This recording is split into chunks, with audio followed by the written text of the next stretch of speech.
올 들어 어제까지 연평균 환율은 달러당 1,419원으로 IMF 외환위기 당시보다도 높은 수준인 것으로 나타났습니다.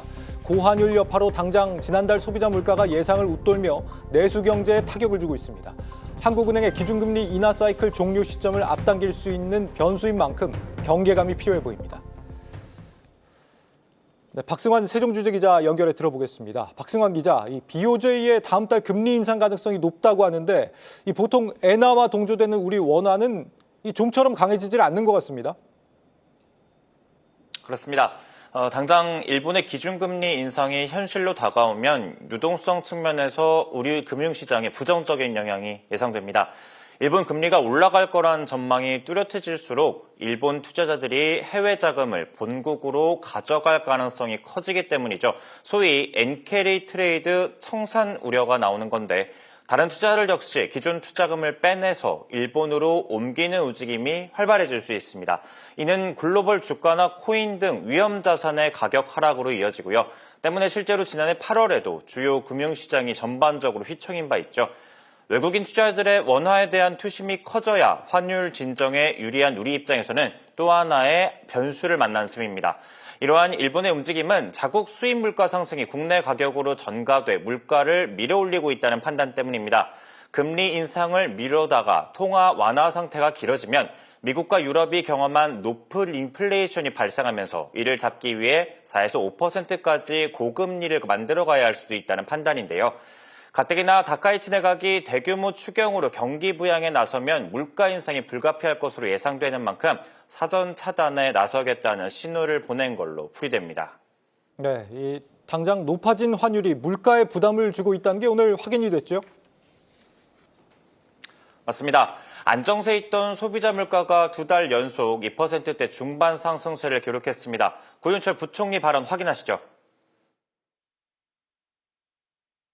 가공식품 가격이 상반기 집중 인상으로 높은 수준을 유지하고 있으며 자정 강우 등 기상 악화와 환율 상승 등의 영향으로 농축수산물과 석유로 가격 상승폭이 확대된 데 기인하고 있습니다. 환율의 영향을 크게 받는 석유류와 수입 먹거리 물가를 중심으로 변동성이 커지는 모습인데요. 석유류의 경우 9개월 만에 가장 높은 상승률인데 국제유가가 하락했음에도 고환율이 반영되면서 가격을 올렸습니다. 수입 숙자물과 수산물, 과일 역시 환율 고공행진의 부담이 큰데요. 그중에서도 갈치와 고등어가 대표적인데 수입산 가격이 오르면서 10%대 상승세를 보였습니다.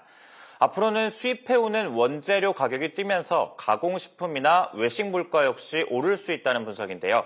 기획재정부는 국민 생활과 밀접한 주요 품목별 가격 수급 상황을 면밀하게 점검하고 변동 요인에 신속히 대응하겠다고 설명했습니다. 주요 품목별로 원달러 환율 상승 여파가 현실로 다가오면서 2%대인 한국은행의 물가 안정 목표치가 위태로운 상황입니다. 네, 오늘 한국은행에서도 경계감 섞인 전망을 내놨는데 우리 투자자들 관점에서는 이 기준금리 인하 사이클 종료 시점을 더 앞당길 수 있다는 점이 걱정이 됩니다. 네, 높은 환율이 물가를 끌어올리는 데 그치지 않고 금리까지 올릴 거란 우려가 나옵니다. 최근 정부의 환율 대책 역시 먹히지 않고 있는데요. 실제로 시장을 향한 구두 개입성 발언과 기업들의 환전을 유도하고 국민연금 운용 방안 조정까지 들고 나왔지만 여전히 최고 1,470원대를 오르내리는 상황입니다. 이 와중에 물가 우려가 더해지면서 한국은행의 금리 인하 사이클에도 제동이 불가피하겠죠. 실제로 한은 오늘 향후 물가 상황 경계심을 갖고 점검하겠다고 밝히기도 했습니다. 일본은행의 금융정책회의는 오는 18일 시작되는데요. 일본의 최종 기준금리는 이튿날 19일 발표됩니다. 일각에서는 일본은행의 최종 결정은 이보다 앞선 10일 미국 연방공개시장위원회의 결정과 시장 반응을 지켜본 뒤 나올 거란 예상이 지배적인데요. 이달 우리나라의 금융통화위원회가 열리지 않는 상황에서 주요국의 통화정책 변동성에 따라 불안정한 외환 및 주식시장 흐름이 계속될 걸로 보입니다. 지금까지 세종스튜디오에서 한국경제TV 박승환입니다.